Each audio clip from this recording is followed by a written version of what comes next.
Hello students, we're gonna discuss a case scenario on IBC, Insolvency Bankruptcy Code.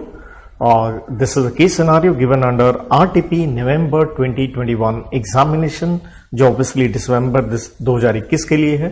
तो IBC के ऊपर ये हमें केस सिनारियो दिया गया है, which is based on section 10. Section 10 में आप क्या देखते हैं कि खुद कॉर्पोरेट एप्लीकेंट एप्लीकेशन देता है CIRP के लिए, NCLT कह लें या एडजुडिकेटिंग अथॉरिटी को.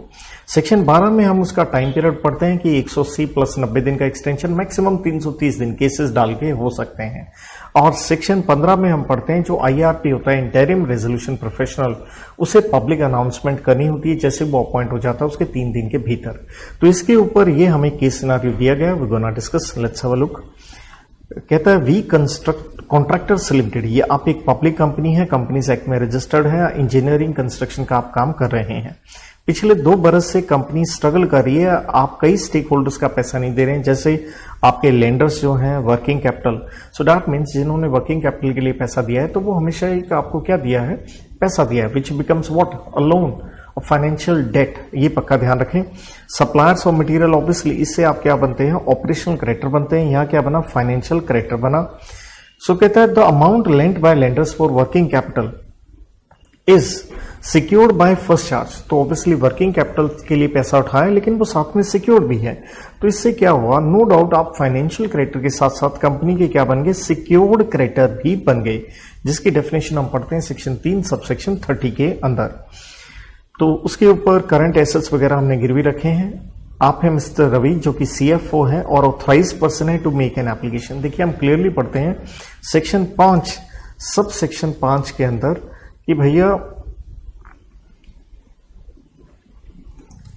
कि एप्लीकेशन जो दे सकता है वो खुद कॉर्पोरेट डेटर दे सकता है या उसका कोई भी ऑथराइज मेंबर या पार्टनर या जो आपके रिसोर्सेज ऑपरेशंस मैनेज कर रहा है या कोई भी इंडिविजुअल जो आपके फाइनेंशियल अफेयर्स मैनेज कर रहा है. तो ऑब्वियसली CFO एक ऑथराइज्ड पर्सन है जो एप्लीकेशन दे सकता है और CIRP की एप्लीकेशन यहाँ फाइल कर देगी. स्वाभाविक है, सेक्शन नंबर 10 लग गया है यहाँ पे एक्ट AA मुंबई. और ये एप्लीकेशन आपने दी है 29 मार्च 2020 को. तो हम ये जानते हैं सेक्शन 10 साफ कहता है 14 दिन के भीतर A को देखना होता है कि डिस्प्यूट है या डिफॉल्ट जो हुआ है, डिफॉल्ट है या नहीं है. तो अपना डिसीजन लेना होता है और अगले 7 दिन में आपको कम्युनिकेट कर दिया जाता है. A ने आपकी एप्लीकेशन एडमिट कर ली है और पास कर दिया है ऑर्डर CIRP का सेक्शन 10 के अंदर. एंड अकॉर्डिंगली उसके ऊपर आप जानते हैं सेक्शन 13 कहते हैं आपको 3 काम करने हैं. मोराटोरियम डिक्लेयर करना है 14 में, देखिए 16 में आपका IRP अपॉइंट होगा और 15 में करनी होती है पब्लिक अनाउंसमेंट.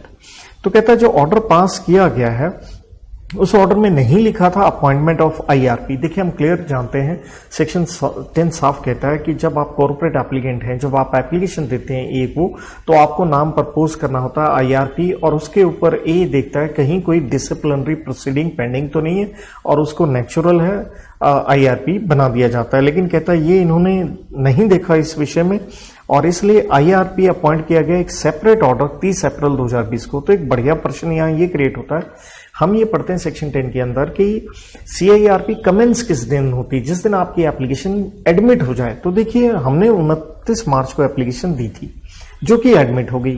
किस दिन एडमिट हुई ऐसा जिक्र यहाँ कहीं भी हमें कोई लाइन नहीं दिख रही है, बट उसमें ये कहा गया कि एडमिट हो गया, उसके अंदर IRP का नाम नहीं था.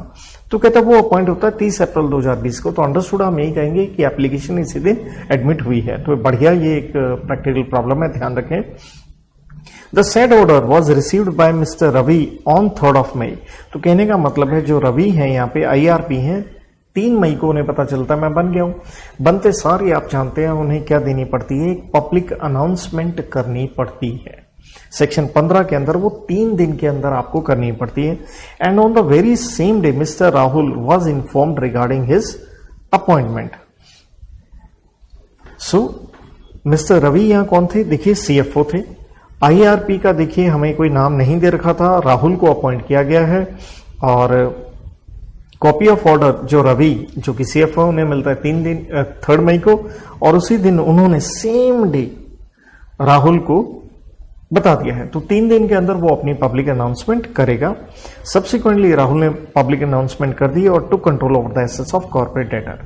तो आपसे पूछा गया पहला एमसीक्यू इसके ऊपर, as per the given facts in the case scenario in which category the lenders for working capital would fall. तो देखिए हमने ऊपर ही पढ़ लिया था, वर्किंग कैपिटल वाला आपका फाइनेंशियल कैरेक्टर भी था, साथ में वो सिक्योर्ड भी था।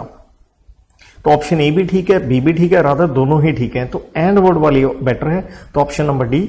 हम फाइनेंशियल क्रेडिटर की डेफिनेशन पढ़ते हैं 5 सबसेक्शन 7 में, फाइनेंशियल डेट 8 में एंड सिक्योर्ड क्रेडिटर 3:30 के अंदर।